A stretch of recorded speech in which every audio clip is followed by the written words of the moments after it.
Hello friends, James Stevenson back with another episode of James and Loki's Gems of the Week, a subscriber-exclusive series that even a massive head wound cannot stop me from producing every week on time. I am as reliable as the U.S. Postal Service, come rain or sleet or snow or sunshine or whatever the rhyme is supposed to be. Nothing will stop me from my appointed rounds. However, I should have just said that. Pretend that I said it the right way. Let's check in with Loki because this is an episode of James and Loki's Gems of the Week. Sometimes he eats his breakfast during this episode, but he has already eaten today. He did that during the episode where I talked about the question of whether the United Auto Workers is going to bankrupt Ford and GM with their demands for $150 per hour union worker wages. That sounds like a lot to me. So go check out that video if you're interested in it. But let's get straight to the tweets that I liked over the previous week on X, formerly known as Twitter. I'll go through each of the tweets that I liked and talk about them. That is the format of this show. I do no show prep for an hour worth of content. It's genius. Genius, I say. Let's begin by seeing the last tweet we talked about in the August 5th episode, last week's episode of Who's Hating Hard on Tesla Today, which I liked during the episode. And that means the next tweet that I liked came from later that same day, August 5th, from CERN Basher, CFA, at CERN Basher on X. Who is better at running Tesla, Wall Street, or Elon Musk? Much hot air has been released by the yammering heads on CNBC over Tesla's declining auto gross margins. Tesla's gross margin, the profit the company garnered after the costs associated with producing and marketing its vehicles, peaked in Q1 2022 at 30% and has since declined to 18% in Q2 2023. Is this a concern? Wall Street says yes. They want to see higher gross margins, but Elon is willing to sacrifice them in the short term by reducing prices to sell more vehicles, all in pursuit of a grander vision, a future where all vehicles are autonomous. For many on Wall Street, this is dumb, because they are the dum-dums on Wall Street who want earnings right now. Give me this quarter's earnings, is what Wall Street analysts want. So who's right, Elon Musk or the Wall Street analysts? Do you want the buck right now, or do you want the best long-term monetization strategy? I think we can find our answer in a fictional tale called Wall Street Motors versus Tesla. Okay, this is too long a tweet for me to read all of to you, but you can pause it and read through the whole thing if you want, or you can go find this post on X. I used to say you can find this tweet on Twitter, but now it's you can find this post on X. Here's another one you can pause right here. It's an allegory comparing the long-term ramifications of adopting either a long-term focus or a short-term focused strategy. I liked this tweet because it illustrates that a little downturn in automotive gross margins in the quarters of 2023 should not be a concern to investors who are in it for the long haul if what you want is for Tesla to be the most valuable company in the world in 2040. Then how much the automotive gross margins were in Q2 of 2023 shouldn't matter to you that much. And then here's the chart comparing the two strategies outlined in the model, showing that Tesla's strategy, or the strategy chosen by Elon Musk, even though in the early years it does produce less earnings, over the medium or long term produces a lot more earnings.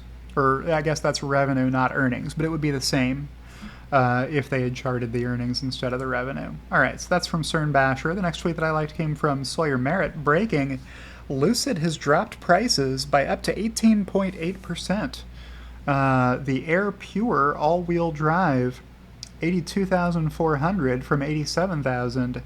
Air Touring, $95,000 from $108,000. And the Air GT down to $125 from $154. So good to see that Lucid is making their vehicles more affordable for customers. Maybe not so great for Lucid's business that the reason they need to drop the prices by so much is because their inventory is piling up, even though they're not producing that many vehicles.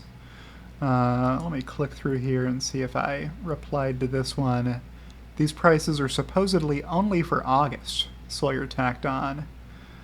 Alright, so we'll keep going and see if there's more Lucid news later. Here's one from Elon Musk, just sharing the ad revenue criteria for everybody to earn money on X. Oh, I don't have any more coffee. Alright, I will soldier on with no coffee for the remainder of this episode. These are the sacrifices that I make for my my generous patrons and subscribers. The next tweet that I liked came from Tesla Economics, futuristic diner coming to Tesla supercharger stations in LA later this year. Picture pulling up to a supercharger station not just to recharge your Tesla, but to charge yourself as well. This isn't just about grabbing a quick bite. It's an opportunity to dive into an experience that will transform your routine charge stop into a fun-filled adventure where Greece meets the Jetsons.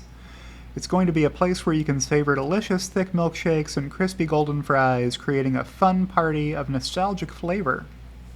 All while you connect with other Tesla owners and enthusiasts. It's going to become a social hotspot, a place to watch a short film, a place where the buzz of conversations rivals the charging sounds of high-speed V3 superchargers, where stories are shared and where one of the most fun, memorable memories are shared. Alright, so here's the artist's rendering of the drive-in movie diner supercharger location, I think in West Hollywood, California, is where this is intended to go. Now, Tesla can't afford to make lots and lots of these. These are not coming to a supercharger near you unless you live in West Hollywood, California, where they're going to build one. I think it'll be fun as kind of like a flagship supercharger Tesla can use in media, communications, fun events could be hosted there, etc. So it's nice to have one of these, but this is not a money-making proposition. The thing Tesla does best is not drive-in movie diners. That is not Tesla's field of expertise. So they may end up actually outsourcing some of this to a third-party company that would manage the operation for Tesla. I don't know. But a fun tweet nonetheless, so I gave this one a like from Tesla Economics.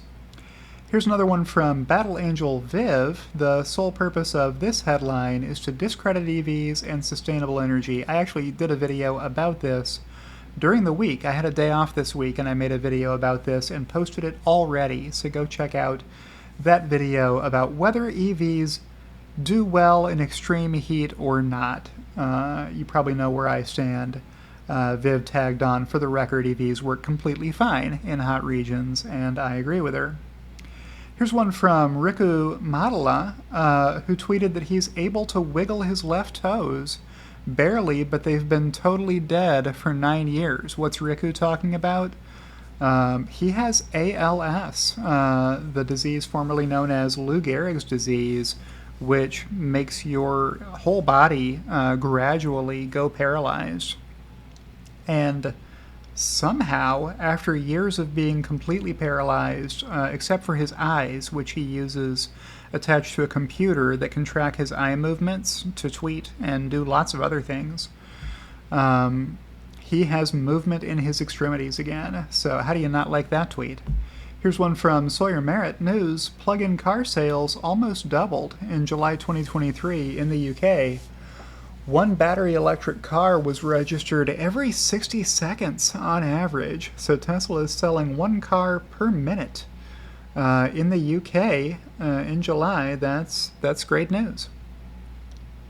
Here's just another one from that same thread here, where Viv agreed with me that before you say EVs don't work in the cold weather either, the number one selling vehicle in Norway ever was the Tesla Model Y last year. So hard to believe it doesn't do well in a country like Norway where it's cold a lot. Here's one from Alex at Alex_avoit that I liked. Where are all the people claiming Tesla has an inventory problem and there is no demand? Isn't it funny how Tesla Q always makes big claims when they find a single data point they can use and bend to an argument, but they stay silently in their rabbit hole when proven totally wrong until the next opportunity arises. It's always fun to listen to the other side when they have something valuable to contribute to the conversation, but Tesla Q has nothing valuable to contribute. Retweeting Tesla Chan, showing that Model 3 inventory in Europe is currently at its lowest level. It's a very good time for something new to come. So if Tesla is in the process of upgrading Model 3 to do a Highland refresh or something similar to that, whatever that is, it would be good to sell through the existing inventory. So you've got Model 3 listings down to less than 200 in Europe as of the time this inventory snapshot was captured by Tesla Chan. Now, I never put a lot of stock in inventory counts by anybody because those numbers are not official or from Tesla. But I did agree with the sentiment here from Alex that when the inventory levels are high, it's because Tesla is doomed and there is no demand, according to Tesla Q. They do go silent when the data points in the opposite direction. Here's a tweet from Sawyer Merritt. Going to be the quickest full-size production pickup truck on the market. You can see how the Cybertruck accelerates. That may not even be flooring it that we're seeing in this video.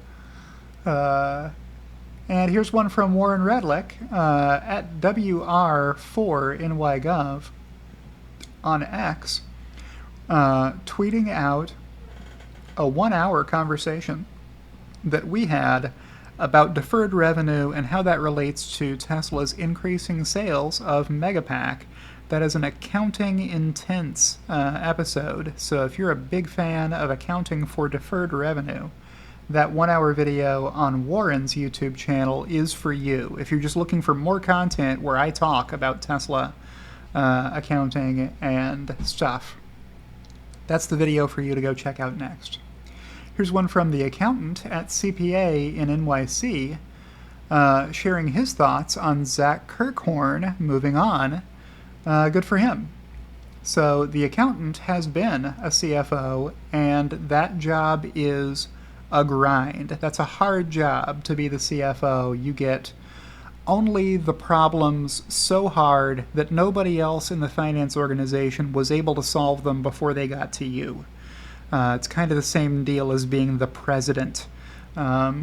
If there were a clear, easy, correct answer to a question, one of your subordinates would have already made it.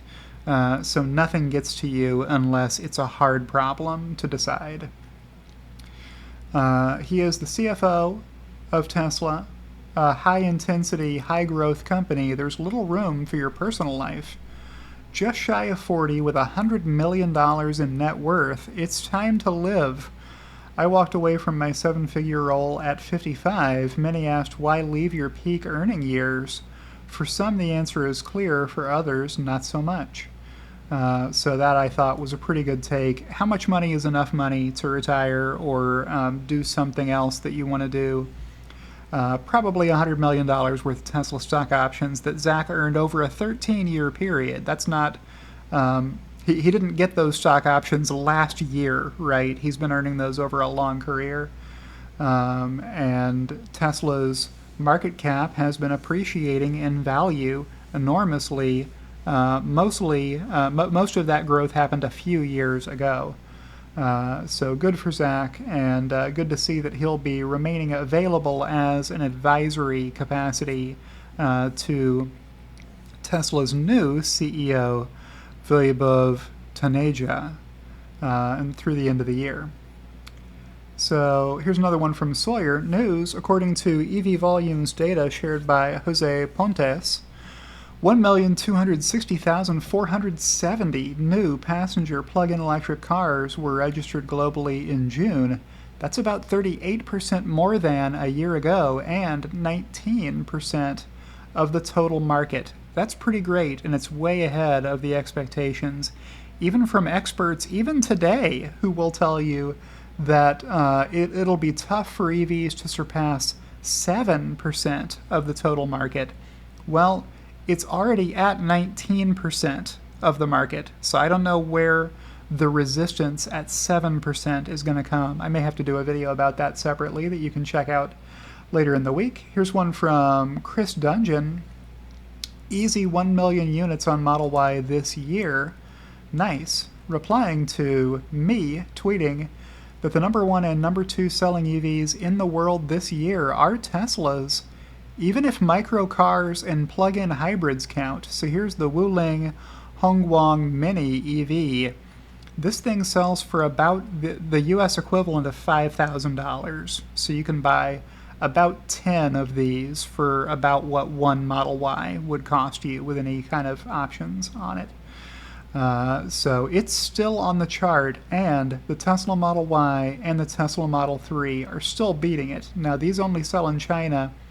I think they would only pass safety muster in China. I don't think the European or US safety requirements are met by this small vehicle. I think it only has airbags in the front. It only has seat belts in the front, or it has no airbags and it only has seat belts in front, something like that.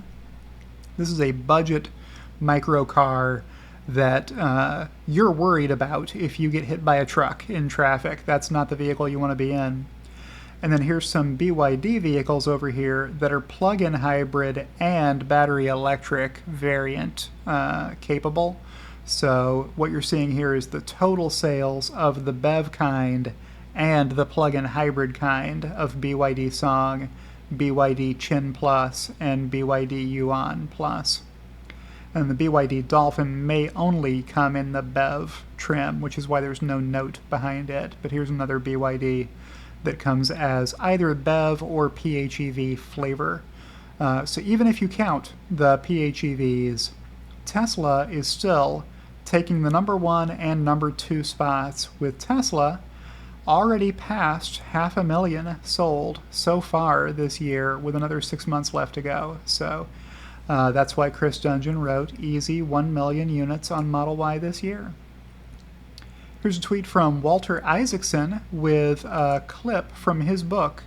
So this clip will also be too long for me to read all of during this video, but you can pause and read through this tweet that I liked from Walter Isaacson, and I think it's great that he is promoting his book and his photos that he took while spending a year or more with Elon, getting material for the biography that he wrote and is soon to be out, I think.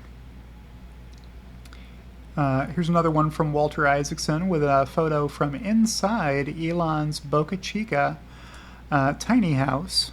And this one, I thought this was the See More link. It's not. Let's see. Okay, the hardcover of Elon Musk by Walter Isaacson will be available September 12th, 2023. So he's promoting his forthcoming book with some really good tweets that I'm liking. Here's one from the Short Shorts historian. This day in Tesla Q history, turns out they were proven to be clowns. Here's Tesla Charts, who was the leader of the Tesla Q movement 4 years ago.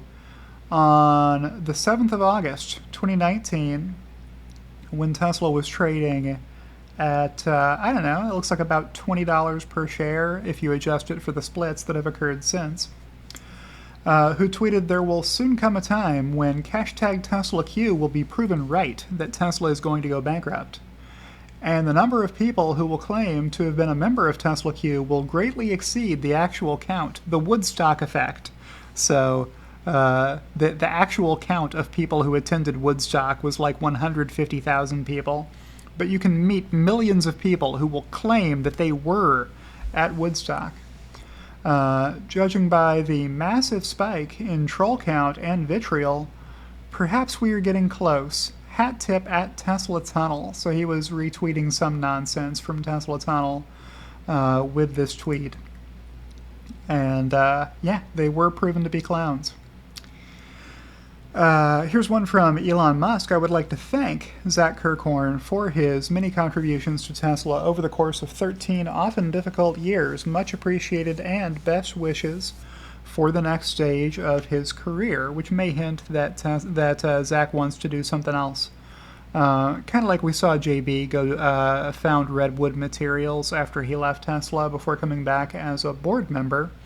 Maybe Zach will come back one day as a board member. Who knows? We'll see.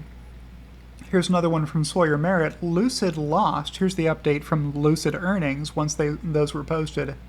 Lucid lost $544,000 for every vehicle they delivered in Q2 2023. This compares to $818,000 per vehicle in the prior year, Q2 2022. Lucid is working hard to claw their way out of the hole and get past break-even volume on their production of Lucid vehicles. The difficulty is that these vehicles are at a very high price point and don't have the kind of differentiation against the Tesla Model S or Model X Plaid edition vehicles, right? When you compare those vehicles side by side, most people prefer the total value proposition of buying the Tesla versus buying the Lucid, which is why they're selling, 2,000 or 3,000 vehicles per quarter, and Tesla is selling over 400,000 vehicles per quarter. Here's one from Alex with a quote from Lucid CEO Peter Rawlinson that he sent on September 11th, 2020. So almost 3 years ago, Peter Rawlinson tweeted, "It's not for me to criticize Tesla, but I'm an observer of these things, and I can say practically that there's only one car company that has production hell." So Elon had been talking over the previous year about getting Model 3 out of production hell and maybe Model Y out of production hell at that point. I don't know. But Peter Rawlinson seemed to be taking a very critical stance on Elon's use of the phrase production hell to describe how difficult it is to produce enough vehicles to get past the break-even point and have a positive gross margin. And 3 years later, Lucid is still losing $500,000 per vehicle that they're selling for about $100,000. So they're losing about 5 times as much money as people are paying per Lucid vehicle delivered. I've probably put enough emphasis on that point to move on to my next point from Forward Cap. At Forward Cap on X, Lucid gross margin over the past 12 months, so in Q3 of last year, it was negative 152%. Then over the following 3 quarters, it moved to negative 139%, negative 235%, and now negative 268%. This trend is moving in the wrong direction, folks. Here's one from Karthik Chadapuram. Thank you. It's always lovely to see Indian names pronounced well. My other top 3 boggling pronunciations are Iraq and Iran and turmeric. It's frustrating, I'm sure, to native Hindi speakers to hear Americans butchering the pronunciation of words that originate from the Hindi language. So here I was trying to help people understand that when you see these words spelled out, don't sound them out. Don't guess at how how they look like they ought to be pronounced to a native English speaker. It's Vyabov Taneja, which to me sounds like it's got a D consonant sound here where the T is, but I've been corrected by enough people that as my first reply to this, I said, okay, I hear a D sound when fluent speakers pronounce it, but several of them have said it should be pronounced as a T sound, so Vyabov Taneja should be how you pronounce this name of Tesla's new Chief Financial Officer, formerly Tesla's Chief Accounting Officer, Vyabov Taneja. All right. So we'll go to the next tweet that I liked, which came from Greg Wester. Why would I like a tweet from Greg Wester? Let's read it. I have always said that I love Elon Musk. All is forgiven, Papa. Pleasure doing business with you, as always. Greg Wester got paid for hating hard on Tesla on X. So Greg Wester made $387.99 for his verified X account that has ad revenue sharing turned on. So maybe there's just a soft spot in my heart for Greg Wester from the time that he was a Tesla bull back when he owned long Tesla shares in 2018. He was one of the biggest bulls on Twitter at the time. People don't believe it who didn't become familiar with his account until recent years. After he sold Tesla stock, he became one of the biggest Tesla Q detractors. Very funny. He's just waiting and hoping for the stock price to get back down to the point where he sold it so that he can buy it back and not have lost money on that investment decision. Here's one from Farzad Misbahi at Farziness on X. Another stupid Tesla on self-driving crashes into a tractor trailer. Why would I like this tweet? Because it is a Cruise vehicle, which is a GM vehicle, that smashed into this trailer, not a Tesla vehicle. So retweeting Alf Santos, who tweeted, I just witnessed my first driverless crash in San Francisco by a Cruise crashing into a semi in Golden Gate Park. So pretty funny tweet there. And here's the other time that Warren Radlick tweeted out this video. I think he cleaned it up with a link to my YouTube channel at the beginning. So that's what that other tweet was that I liked. Same video, though. Here's one from Chris Dungeon. +2 is all he tweeted while retweeting Holmar's catalog, saying, sounds like Zach got a job offer somewhere else that he couldn't say no to. Elon replied, 13 years is a long tour of duty. Zach will spend time with friends and family, then do something else. So there we go. This is what Elon believes Zach's plans are for the rest of this year, anyhow. And Zach will, of course, get to decide what he wants to do with his life. Here's a +3 from Chris Dungeon, retweeting Roland Percher, who said in China 12.8 thousand Tesla insurance registrations were reported for the week of July 31st to August 6th. If you don't follow this account, follow this account. It's a good account to follow. So what do we see here? 2023 Q3, the partial quarter that we're in right now, gets the, I don't know, the violet line here. Don't ask the colorblind person. That's me, what color that is. But it has come even with the blue line, which is the 23 Q2 line, after trailing for most of this quarter. So good to see Tesla's China weekly insurance data neck and neck this quarter versus last quarter. So I like that tweet. Here's the 9th tweet from Chris's Daily Dungeon thread with lots of tweets that he liked. So if you're a big fan of this series, you might also be a big fan of following Chris Dungeon and seeing which tweets he liked. We've just got more charts here. This one is showing first month, second month, third month of each quarter in China, with the 23 Q3 sales doing okay so far in the first month of Q3, which would be July.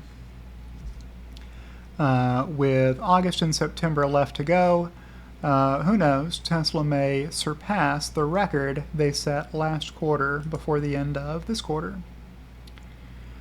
And here's the 12th tweet from his thread that I liked. Tesla Autopilot Hardware 3 and Hardware 4 footage compared.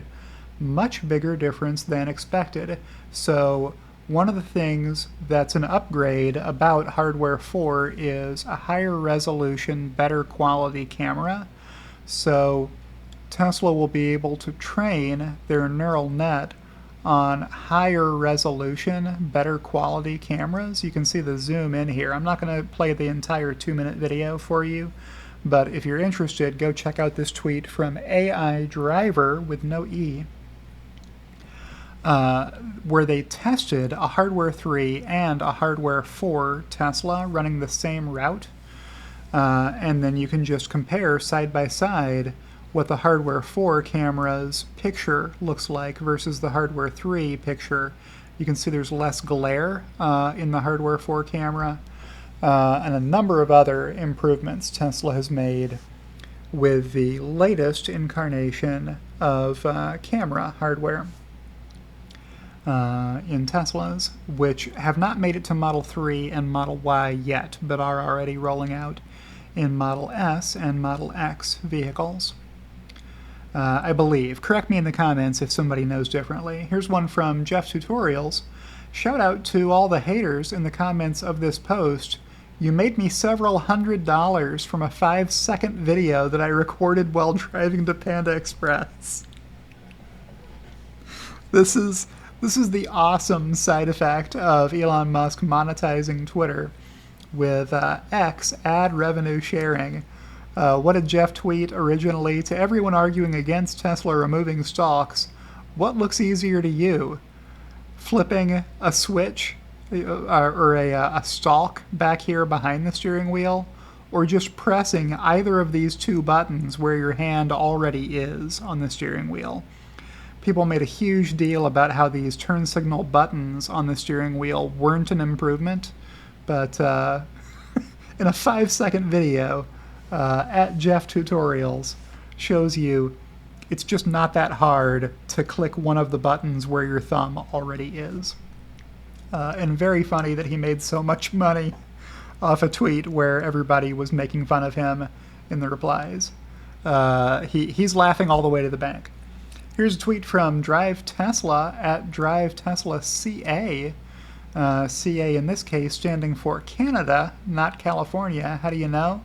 Because there's a maple leaf incorporated into the Tesla logo here.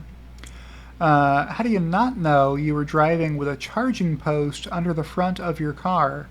Sorry, at Volta Charging, might want to send a repair crew out to the Ala Moana shopping center in Honolulu, where this Tesla driver ran over an EV charging station, not a Tesla charging station, but with the power in their Model X, were able to continue driving even though they were dragging a whole EV charging station in front of their vehicle. So I like that tweet. Here's one from Ryan McCaffrey. Performance model plus a couple of mods, badge, steering wheel, and wheel center cap T painted red, combined with her completely ignorant behavior, tells me this is probably not her car.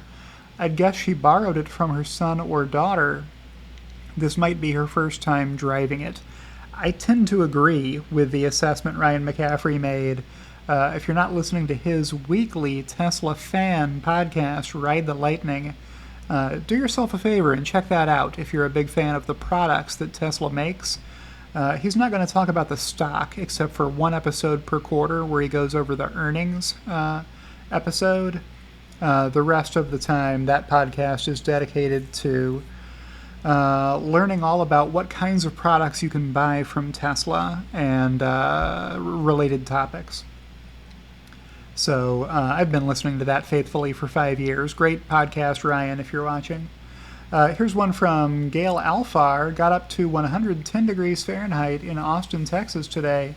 And FSD Beta worked seamlessly on city streets and freeway. That's not a reply to anything, that's a standalone tweet. So I just like that tweet from Gail Alfar in Texas, the Austin, Texas Owners Club president, I believe. Here's one from Tesla Economics. Wait, so you're telling me you literally have to take out a set of keys, put it in your hand, have to put the key into the door lock to open it, and then put it in another ignition lock to start the car? I just go in my Tesla with both of my hands up in the sky like this guy. So yeah, the Model X will do this. Those who own Model X know if you've got a key fob, or I think just your cell phone in your pocket, and you approach the vehicle to get to the driver door will pop right open, and then once you're inside, it'll close behind you. That is amazing technology compared to what you'll get buying anything else on the road. The guy who demanded those features has 5 kids, or did at the time. That was Elon Musk. Always have your hands full heading to the car with 5 kids, right? Here's one from Sawyer Merritt at Sawyer Merritt News. S&P drops ESG scores from debt ratings amid scrutiny. So I was just happy to see this news and replied accordingly. After Elon said yay, I wanted to let people know who were seeing Elon say yay without knowing why he was saying yay. For those who don't know why ESG scores are meaningless, follow a former VP for one of the largest ratings agencies at Tesla Boomer Mama on X, who has been making videos uncovering the ESG scam for years. And then a hat tip to Farziness with one of those videos here about exposing worldwide ESG corruption with Alexandra. So great work from them that I was able to just link to as a reply to help educate people. And there are not enough people who know why ESG is a scam. The easy thing to do is to just learn what the letters stand for in ESG and then think you know what they mean, or what ESG is all about, which is identifying companies you can invest in that are good for the environment and for the sustainability of our planet's resources and for governing themselves well. And that is not what ESG stands for. And if you don't know why, watch that video from Alexandra. There's that tweet we just saw from Elon Musk saying, yay. Here's another one from Tesla Economics. Auto loans and credit card debt is at an all-time high. Be careful with debt, because this is a ticking time bomb where the domino effect could prove to be catastrophic if people do not manage their debt properly while the Fed continues to raise rates. I think Elon either liked this tweet or replied to it. Yeah, he said wise words here.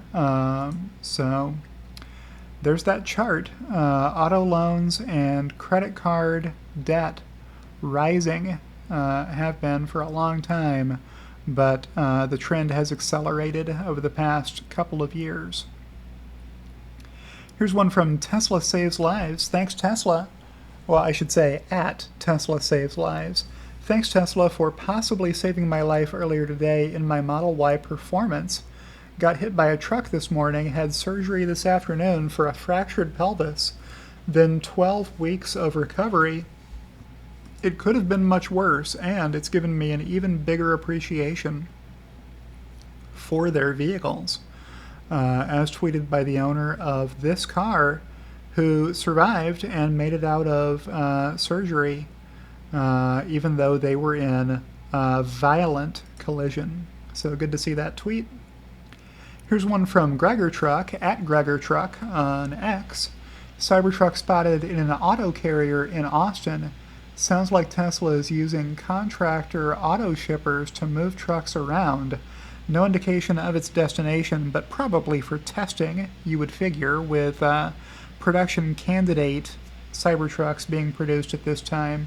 It would make sense to get those running through a battery of tests, whatever tests you can think of. So peep those wheels, some different rims here than we're used to seeing on the Cybertruck tires. The guy that posted this said, "It isn't big, it's massive. Note there are 6 lug nuts, but 7 spokes. And then the caps that we normally see over these have 6 spokes on them since the reveal. Not 5 like some worried. This indicates higher capacity, so you want to have 6 lug nuts, I guess, on your towing capable work truck so that it has a higher rated payload for each of those tires, which are the only contact patches with the road. No matter how powerful you make the vehicle, these tires and the amount of contact they make with the road are the limitation on what the traction is going to be for that vehicle in any kind of a performance test. Here's the Connecting the Dots to Disruption tweet at Connecting ODots on X. I don't remember if on that occasion or another, but I completely lost it. Well, let's see what we're applying to here. It's a thread that I began saying there's still this crazy misperception out there that Elon is like Mr. Peanut or the Monopoly guy with a top hat, cane, and monocle walking around with giant bags of cash investing in companies. Here's this InvestorPlace.com article. What would Elon Musk do? 3 stocks to buy if you are an Elmo fanboy. Now, I don't know who decided Elmo was a good nickname for Elon Musk, but the author, Joel Baglowell, or Baggiol, I guess that's Baglowell, Baglowly, who knows. Here are 3 stocks to buy if you're an Elmo fanboy. I had to tweet something about this. It's very silly. Shopify. Risky tech is right up Elon Musk's alley. Yeah, I don't think Elon owns any Shopify stock. PayPal. Musk got his start at this fintech company and might be... Come on, man. That is hilarious misinformation. Musk got his start applying to work for an open role with PayPal. That is baloney. I was about to say something else. That is codswallop. Somebody reading only this will believe that Elon Musk sat down to interview for a job with somebody at PayPal who was hiring for an open position, and Elon Musk applied for that job and got hired. No. Elon Musk founded X.com, the original X.com, not the current X.com. Elon Musk founded a company that allowed payments to be transferred from between individuals on the internet, and then that company merged with a company that later became PayPal. All right, enough said on that topic, probably. Then Netflix. Yeah, I don't think Elon owns any Netflix stock either. So hilarious article that I needed to make fun of on Twitter. Connecting ODots replied, reminds me of a Facebook conversation during the Twitter takeover where some hater who says he doesn't hate, of course, said Elon Musk was pretty dumb, only using Emerald money to invest. You know, the money that his parents just gave him all these emeralds and he cashed them in. And that's how he got kicked up the ladder through luck, something like that. When asked what the chances of getting kicked up to the head of the world's leading EV company and the world's leading space services company, he wouldn't budge. Come on, man. You cannot trip up a ladder that far. There's no way an idiot can trip up the ladder to leading EV company and leading space services company combined, right? Nobody puts more payload into orbit every year than SpaceX does. How can a dum-dum be leading both of those two companies? It doesn't make sense, right? When asked after sneering about Elon's incompetence with Twitter whether if Twitter became an extra successful company he would change his mind, he said no, he wouldn't, because his mind is already made up that Elon Musk is a huge idiot. And he cannot be dissuaded from that belief because it's a religious belief, right?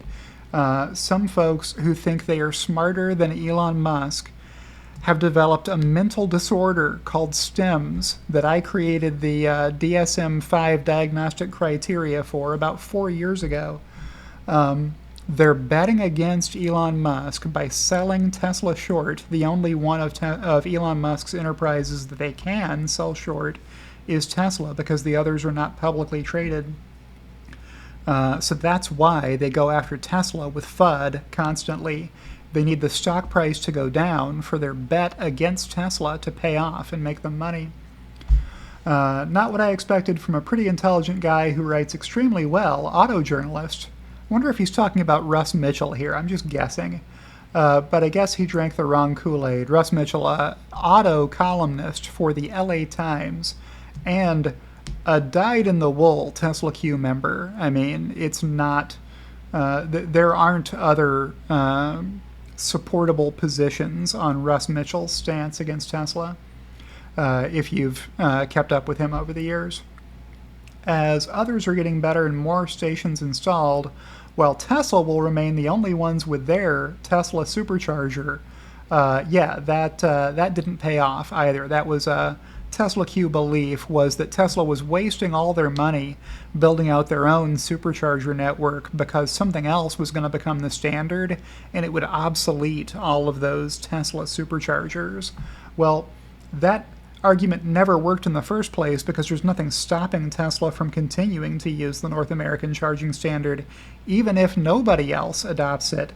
But as it has turned out over recent months, all the major companies have announced that they're going to be adopting Tesla's North American charging standard. So that's what those tweets were about. And then Lucky B replied, "Oh, I remember that comment thread."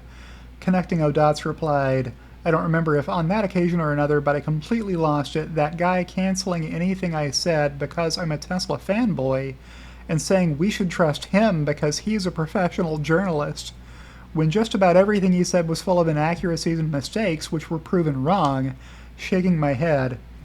Again, sounds like Russ Mitchell to me. Could be John Roseveare, could be half a dozen other people, I guess.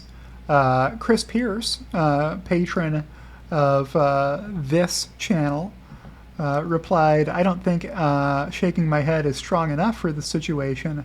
I replied, "Yeah, I'm always amazed when you point out inaccuracies in an article and the author tells you you're just an Elon fanboy, so they aren't going to correct their article.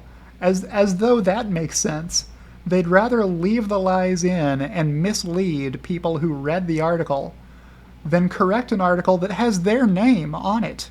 That's how much their reputation is worth to them. They'll leave the inaccuracies in even after becoming aware of them, rather than change them after being notified of the error by someone they deem is an Elon fanboy." So if the source of the correct information was an Elon fanboy, then they're free to disregard the truth and stick with their lies.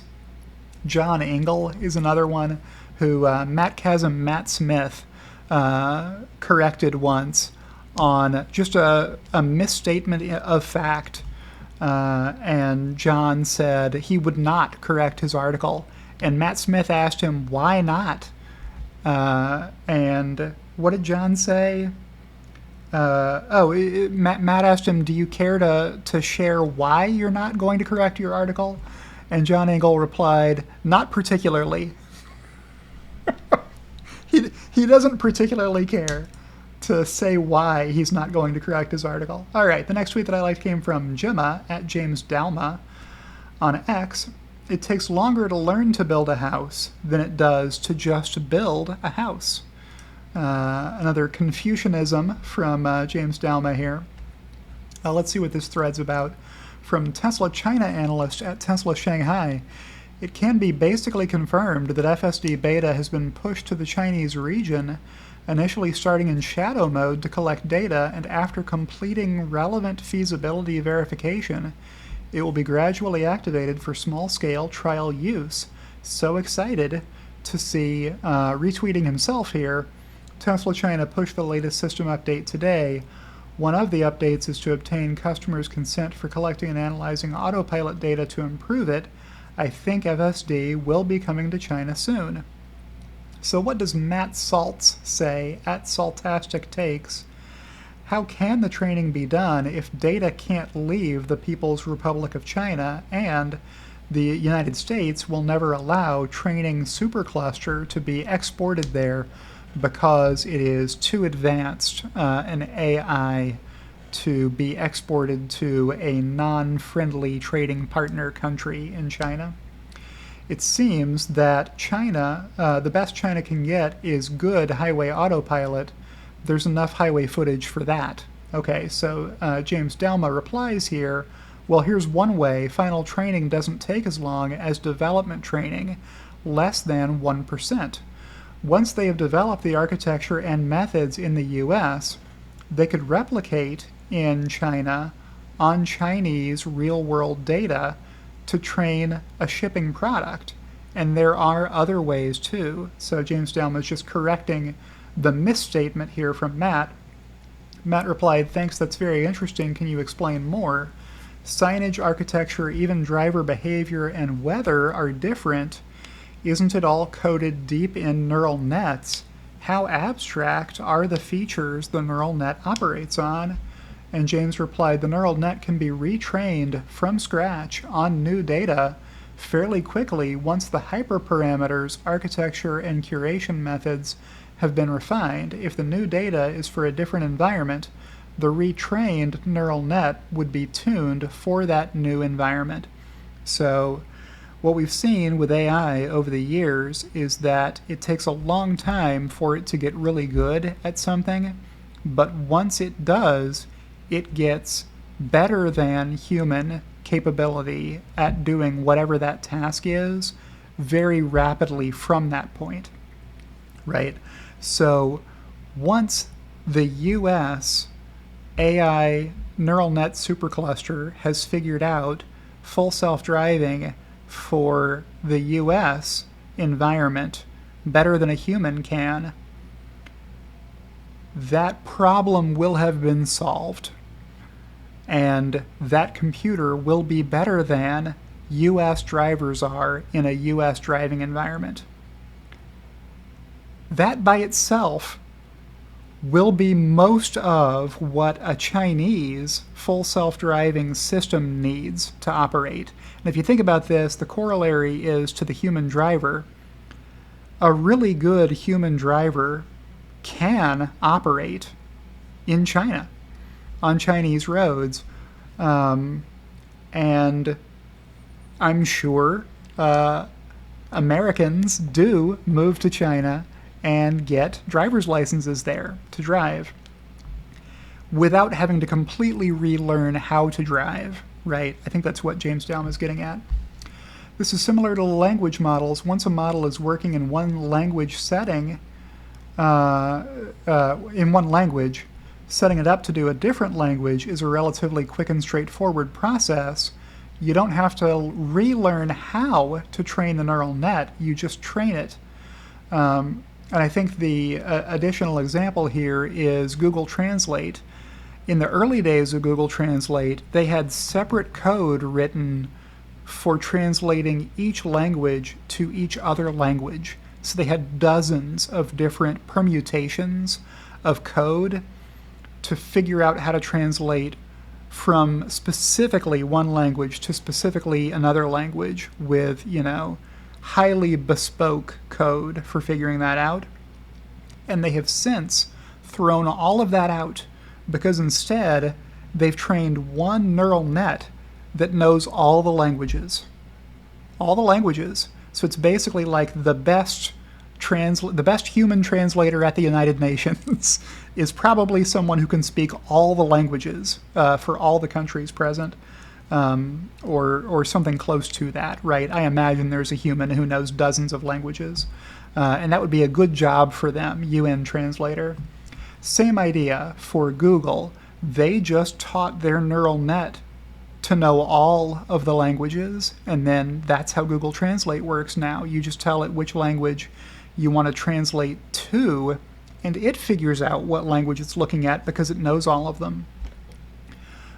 So James Dalma says it takes longer to learn to build a house than it does to just build a house. The time-consuming part of this process is on the front end. Can we figure out how to do this better than a human at all? That's the part that takes the longest. Once you've got that part figured out, it becomes a much more solvable problem, and a problem you can tackle quicker to make that system work in different environments around the world. But I mean, it's not as though it's a totally different problem to drive in China as it is to drive in the US.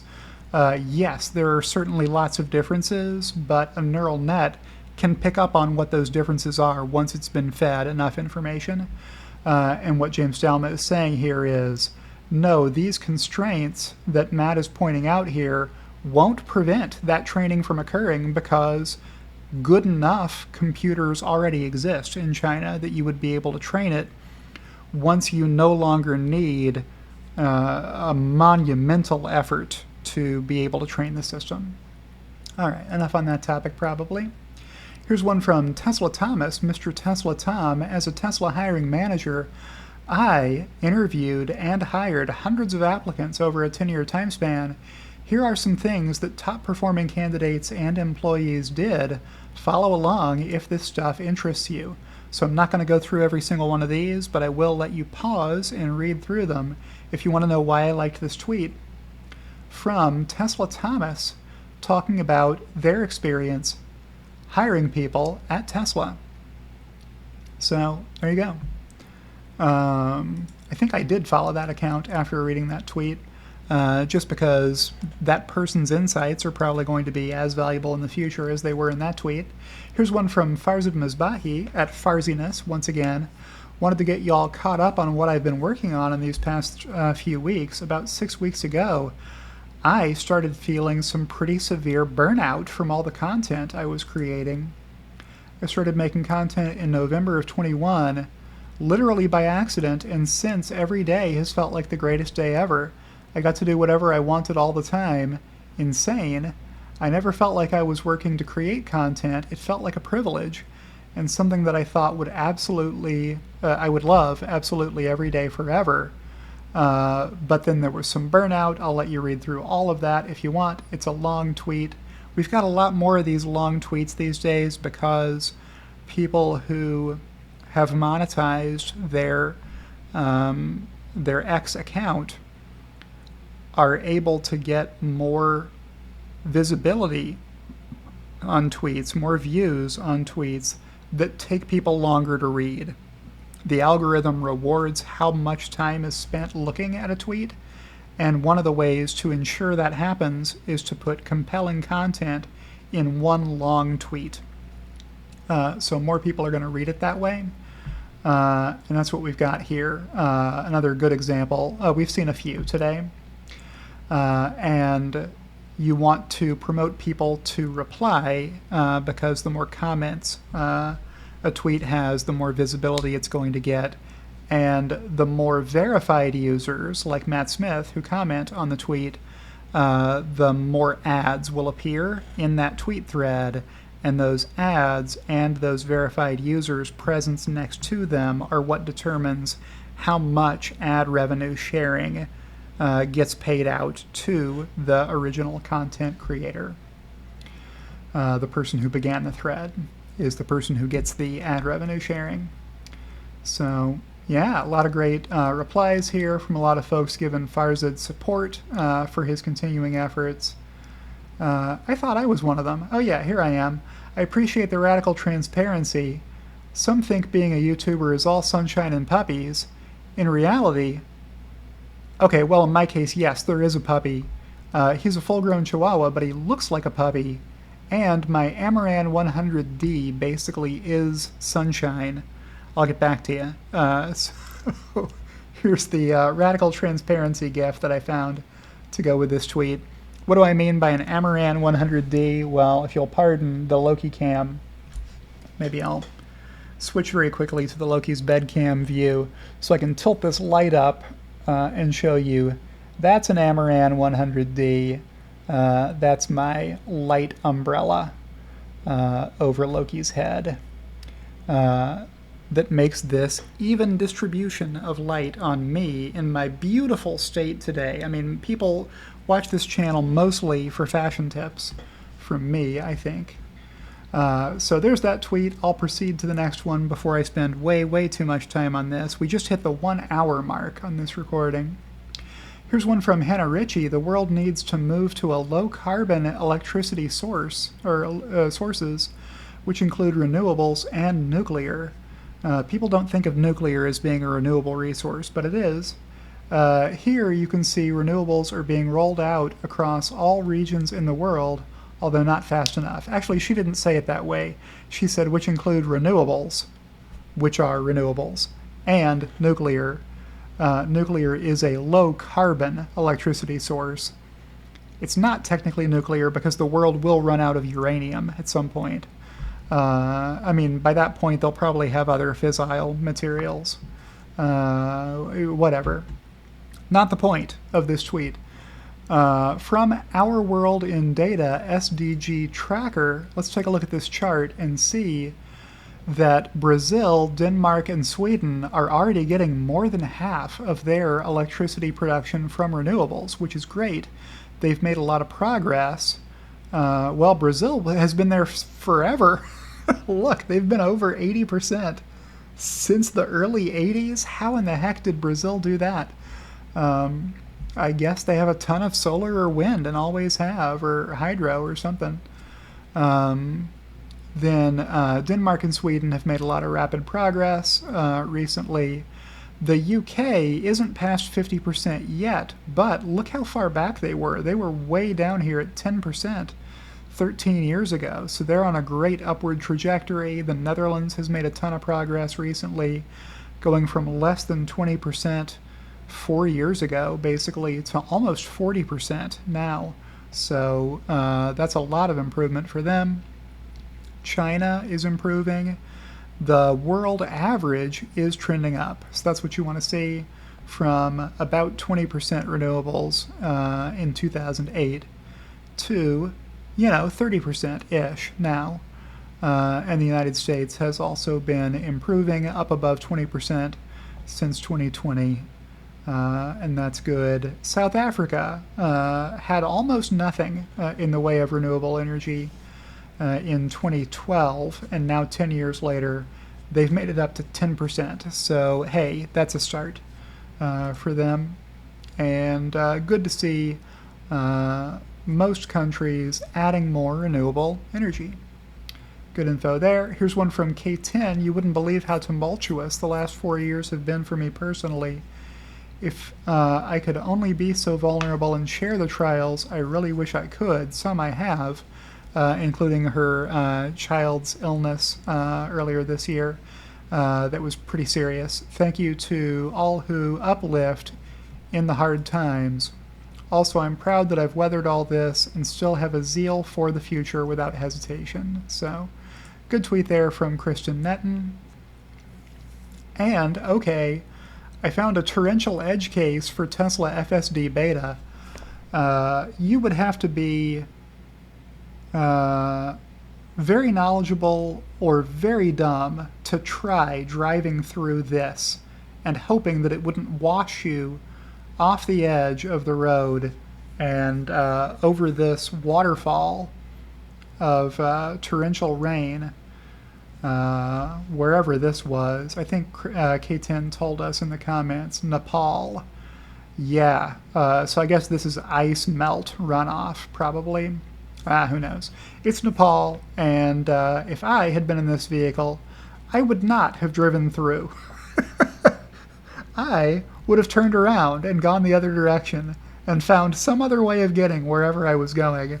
rather than risk being swept off the road by the current in the middle of the road on this winding mountain pass that this driver did successfully negotiate. Wow. Crazy stuff there. So I like that tweet. Here's one from Mayor Tucker. I stopped taking that account seriously about 2 years ago. What account? Well, let's scroll to the top here. Bradford Ferguson, executive producer of this program, tweeted 100,000 per month by summer 2024 is pure fantasy for Cybertruck production volume. This forecast is either delusional, like Tesla will triple in 2022, or is attention-seeking. I call this out not to provoke controversy. I'm concerned some may go into margin or option positions to bet on this fantasy outcome coming true. Yeah, beware hyperboles who are too bullish. Now, have my forecasts in the past been too high? Yes, but they've been too high based on the guidance from Tesla saying that FSD was going to roll out by a future year in which I was forecasting the revenue, right? Or something similar to that happening. Or we're going to start Cybertruck production in 2021 or whatever it was, right? And then Tesla became cell-constrained, plans changed, the delivery dates got moved back, etc. This is a pretty near-term forecast from Yaman Tazdavar at Value Analyst 1, who thinks that less than a year from now, Tesla will be producing 100,000 Cybertrucks per month at a production volume of, at a run rate of 100,000 per month. By my math, that's a 1.2 million Cybertruck per year production rate. Folks, that is too high. Tesla may one day get to an annual run rate of 1.2 million Cybertrucks, but it won't be by the middle of next year. It won't be by 1 year from now. So I replied to Mayor saying I blocked that account and encouraged others who support Tesla to do so likewise. Almost 3 years ago, it's one of the 2 occasions I've ever tweeted a recommendation to block someone claiming to be a Tesla bull, the other being Zero Sum Game 33. This account either has been deleted from X now or still blocks me, but Zero Sum Game 33 in December of last year, not all that long ago, in December of 2022, began tweeting really bullish stuff about Megapack, saying it was going to have a 70% gross margin this year in 2023, etc. So I had to put out a series of videos, or I did choose to put out a series of videos saying that Zero Sum Game 33 should lower their expectations for Megapack because nothing approaching that amount of profitability was going to happen.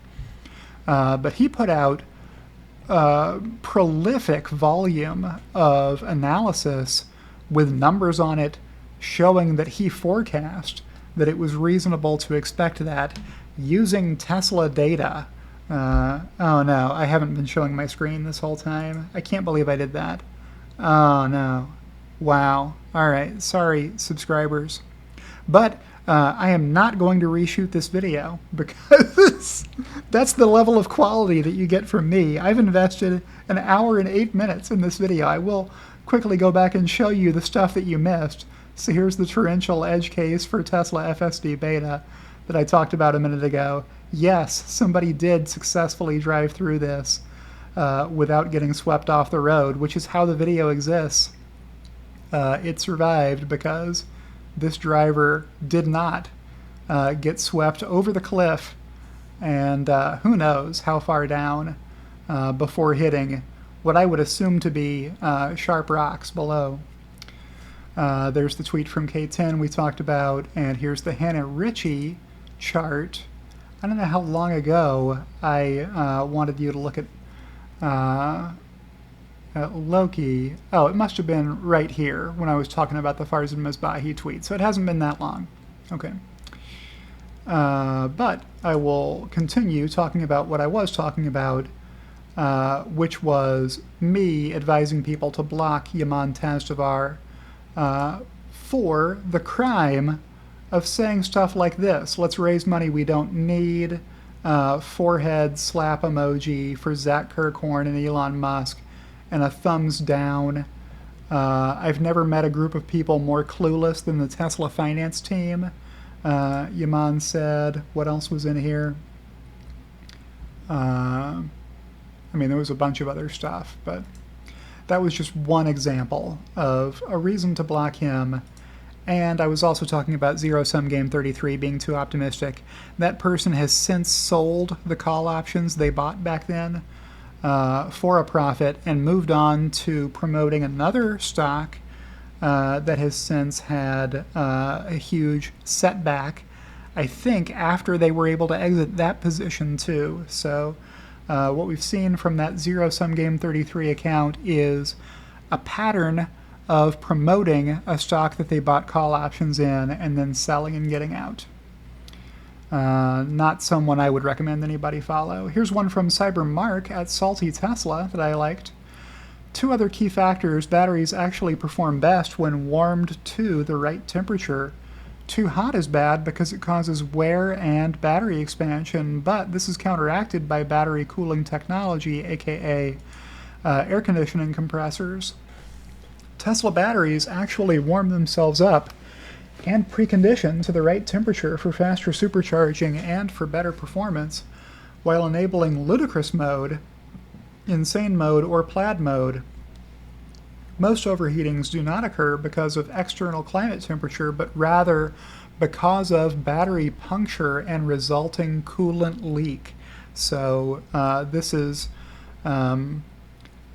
contradicting what the report said, which is it is a problem endemic to every electric vehicle that their battery packs will be damaged by hot weather. That is not true. It's false what they printed in that story. It is not the case that every EV is going to have battery pack problems if you drive them in hot weather. The missing factor from that article was how good is the battery management system designed by the makers of that EV? How well does it perform in hot conditions? If the battery management system is working and doing its job, there won't be damage, any significant damage to that battery pack, and it'll have a long life, as long as you could expect from any combustion engine vehicle, right? But those systems can fail, like anything on any car can fail, right? Parts are not perfect. They don't all work 100% of the time. So there could be a battery puncture if you drive over something that can puncture your battery pack. Maybe you hit something in the road that punctures your battery pack. It would have to be a pretty serious collision with the kind of armor Tesla puts over their battery packs. But in other EVs, that could happen, and then if your coolant leaks out of the battery pack, sure, it could overheat if the battery cooling system were insufficient. My Tesla has 288,000 miles on it, and I've never had a battery overheat despite 6 cross-country trips through the desert in the heat of July and August. So I was one of 2 people who gave this tweet a like.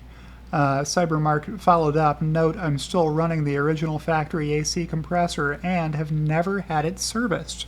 So Tesla's designing really good battery thermal management systems in their vehicles, and I had to reply, ludicrous mode, when I move, you move. Just because that's how Mark spelled ludicrous.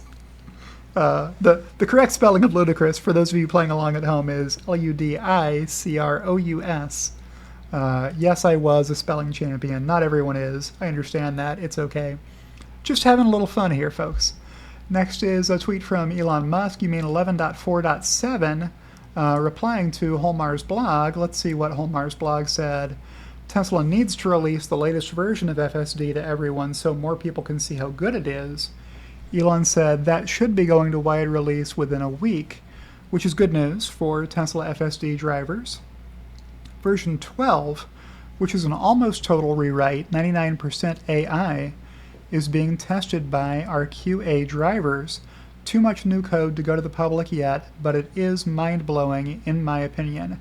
So what's mind-blowing about it is that Tesla has thrown out all of the hard-written code. So earlier I was talking about Google Translate and how they had been writing bespoke code for how to translate between each language and each other language that they had software for. It used to be limited. There were, like 8 languages you could translate between. Because it was so labor intensive to get programmers good enough to write all of the code, before they were able to get an AI neural net to just learn all of the languages. I think Elon is alluding to something similar happening here with this version 12 of FSD. Instead of giving it lots of driving control code written to describe, okay, if you see this situation in front of you, then you should do this. Lots and lots of if-then code is what I'm imagining in my mind. It may not be exactly that way. But instead, what you do is you just feed tons of real-world driving video data to a neural net and tell it, this is a good situation, this is a bad situation. There was a good outcome from the vehicle making these decisions and seeing these video feedback pictures as an output, versus in these scenarios bad things happened when the vehicle did this and then saw this video come back, right? You just feed gargantuan amounts, many petabytes worth of video data. It's probably a lot, exabytes, whatever the biggest number is. You feed enormous amounts of training data to your dojo or neural net GPU cluster, whatever the training environment is, and then have it learn how to drive based on seeing many millions of examples of real-world driving situations, and then have it figure out how to write its own code for itself. Learning how to drive, like a human brain would learn how to drive with just neurons passing electrical impulses between them. That's what they're going for in version 12. So should be exciting, and that's why Elon says it's mind-blowing. I know every time there's another version of FSD, seemingly, Elon describes it as mind-blowing, but I'm just giving you my commentary on what I think he means by it this time. Here's one from the Short Shorts historian at Tesla Historian, this day in Tesla Q history. Hashtag, I am having some doubts, from Just Trading 4 years ago, who on August 11th, 2019 tweeted, Tesla Chapter 11 bankruptcy coming. I am not uncertain. Now, I remember seeing these tweets come out during 2019 from Jake Tiley. This is a reply guy and a FUD machine. Like, he was always replying to any tweet on the topic of Tesla, saying that he knew that a Chapter 11 bankruptcy filing was going to be coming imminently. Like, imminent was one of his favorite words to include in these tweets. Search for that Twitter handle or X handle at JustTradin with no G at the end.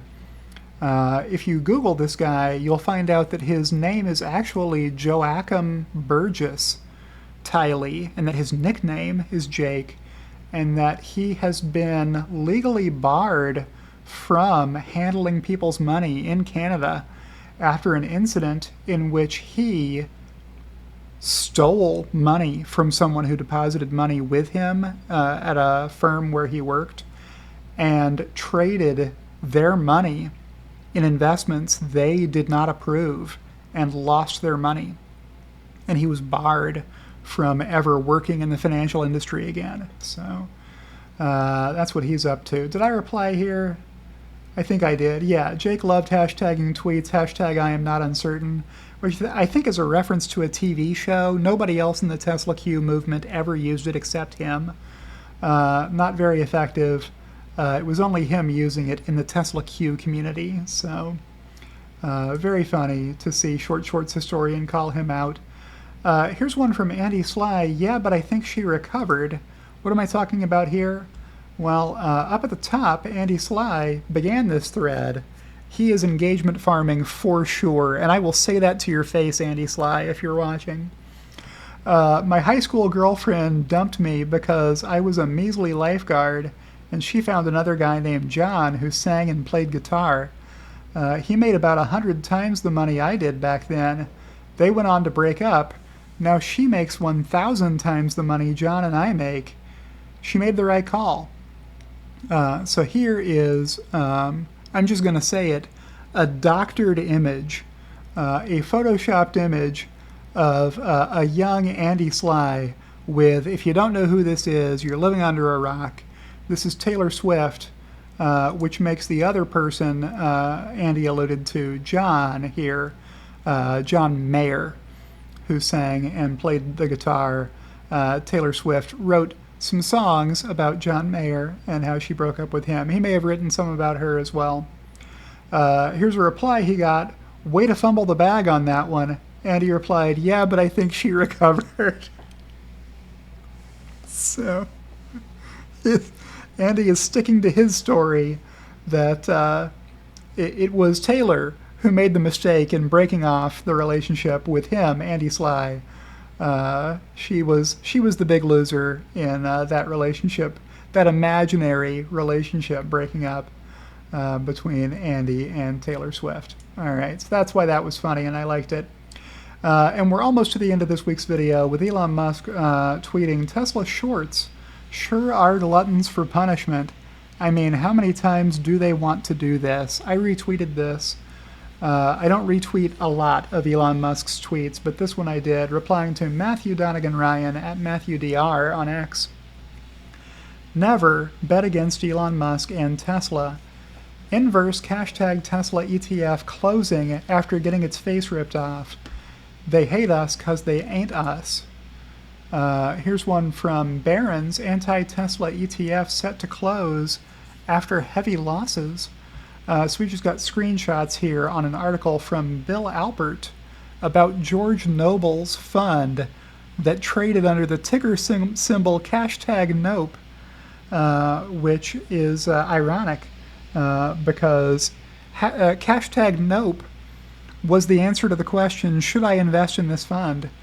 So a vocal critic of stocks such as Tesla and of celebrity bulls such as Cathie Wood will close the exchange-traded fund he launched to put his skepticism into practice. So here's George Noble, longtime Tesla hater, short seller, and troll.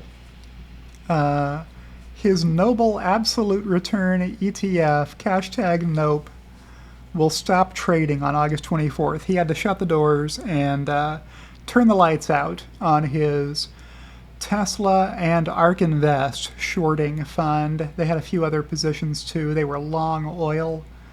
Yeah, a bunch of really dumb moves.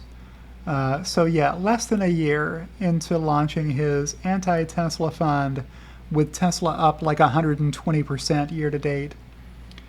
You can pause and read all the screenshots if you want. But also famously, you may know George Noble from being the guy who hosts the podcast, where he often invites on Tesla skeptics, including Mark B. Spiegel, who does use his real name, Tommy Thornton. I'm not sure if Thomas Thornton is his real name. I guess I don't have a reason not to believe that. And Motorhead Brad Munkin, which we know Brad Munkin is a fake name. That's not a real person's name. I know the secret identity of Brad Munkin, but I'm not going to dox the guy. So yeah, every time we take delivery of a Tesla, my wife wears her short shorts. So here's Matthew with his wife and daughter taking delivery of their Tesla Model 3 is what this looks like to me, unless it's a bad angle on a Model Y. Looks like a Model 3 to me. So that was The last tweet that I liked? No, the last tweet that I liked this week came from Grimes. X and Y are the unknown variables when solving equations. Who is Grimes replying to here? Well, it's Gonzalo Nunez, who tweeted something about Zuckerberg naming his kids after Roman emperors, and somehow that means that Zuckerberg is guaranteed to win a fight if it takes place in the Colosseum in Rome, where gladiators used to fight, including, the legends say, some of Rome's Caesars actually went down into the ring and participated. The ones that were crazier, I guess, or had a guaranteed victory somehow. I can't imagine anybody with all that power risking any of it in the gladiatorial combat ring. So what else did Grimes say? You solve for the unknown. Their names unbind them from the weight of tradition. Rather than harken back to our idols, their names are everything we haven't yet found or made: boundless creation, eternity, intelligence, the universe itself. Their names are the challenge I pose to them as their mother. Can you change the world? Zuck could never. So what we see a lot is baby X, being X-A12 Musk, accompanying his father, Elon Musk, around the world. And what we see a lot less often is the other baby Grimes and Elon had, which I think Grimes is telling us in this tweet is named Y, or at least nicknamed Y. I don't think we've ever seen any photos of Y, and good on Grimes for preserving the privacy of that baby girl, if that is the strategy in place here. So Gonzalo said, "This is beautiful," and Grimes replied, "P.S. I can't make like a tech empire, LMAO, so not shading on Zuck, just defending the naming convention, because I disagree with this thesis, haha." So yeah, Grimes says she is not on board with the idea that Zuckerberg is going to win the fight with Elon Musk just because he appreciates Roman history enough to name his kids after Roman emperors. She thinks the rationale behind her and Elon naming their kids X and Y makes at least as much sense and should not be bet against. And with that, we have ended our video on the theme of don't bet against Elon Musk. And I will outro and say thank you for being supporters of me, whether you're subscribing to me on Patreon or on Twitter, now known as X, or if you joined my YouTube channel, as my two executive producers, Kenty Kitchler and Rebellionaire.com did, earning them a shout out at the end of every video. If you haven't, subscribe to my YouTube channel, and if you're watching me on YouTube, I'll leave a link over here where you can subscribe for free, no additional cost, to subscribe to me on YouTube, if for whatever reason you haven't already done that after my continual pleadings at the end of every video. And I'll see you in the next one.